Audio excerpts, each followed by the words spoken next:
This is Phillips Continental 420, a reel-to-reel tape deck.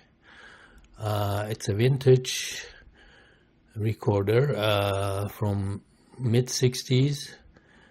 Its model number is EL3575. In North America, it was marketed as under the Norelco brand.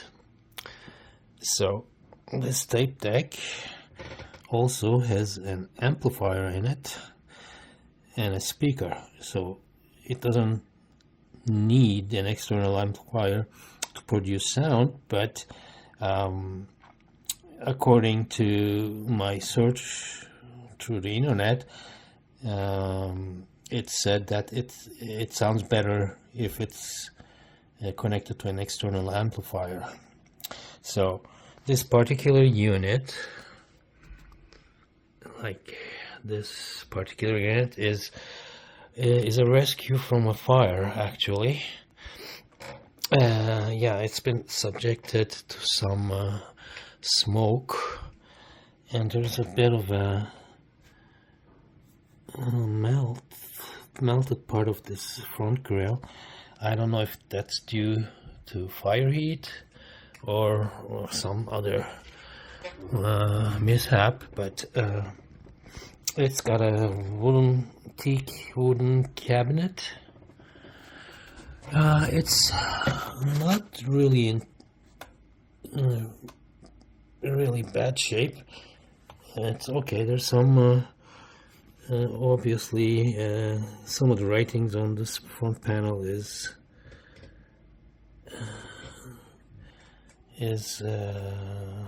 damaged, but other than that,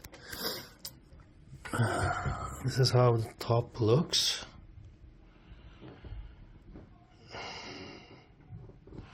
It's a stereo deck, and that's how the inside will look. Oh, you just have to put the camera down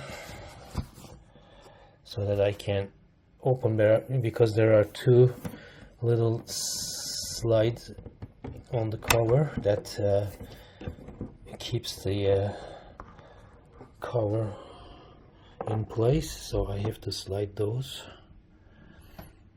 Yeah, okay, so this is how it looks inside.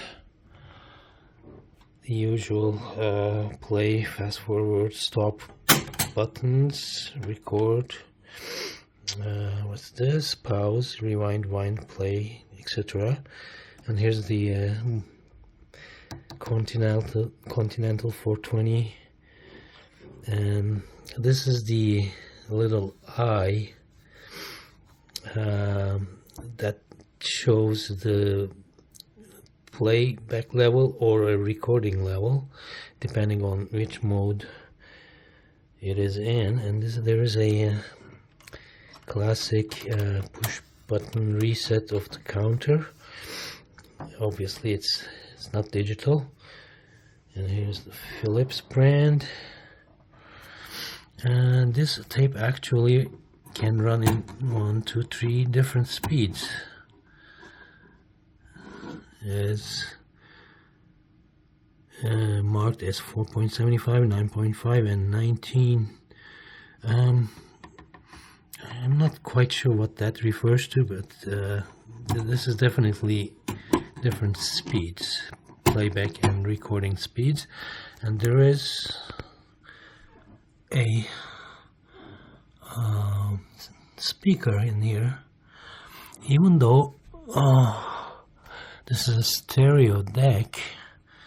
This unit only has one speaker, so I am assuming that if you play the music through the built-in amplifier, it will just play in mono rather than stereo. But I'll find that out soon. So this is just a general overview of the deck right now. I'll know more about it, and we'll go from there. And there is some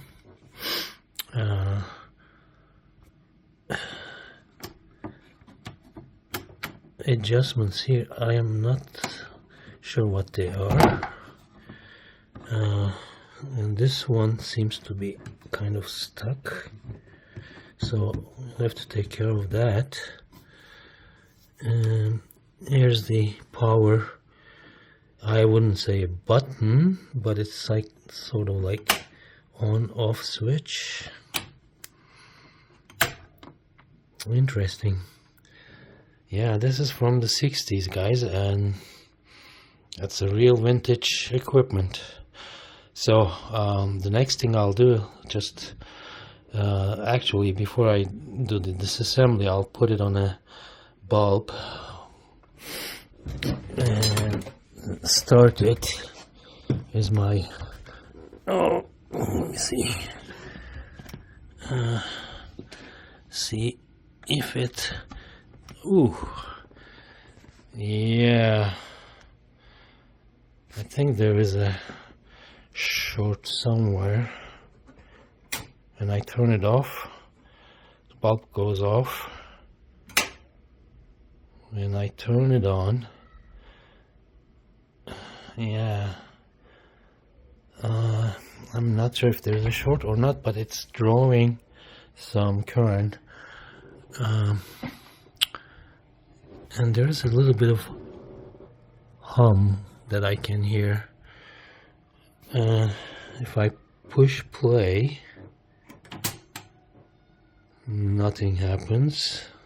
If I push rewind, for example,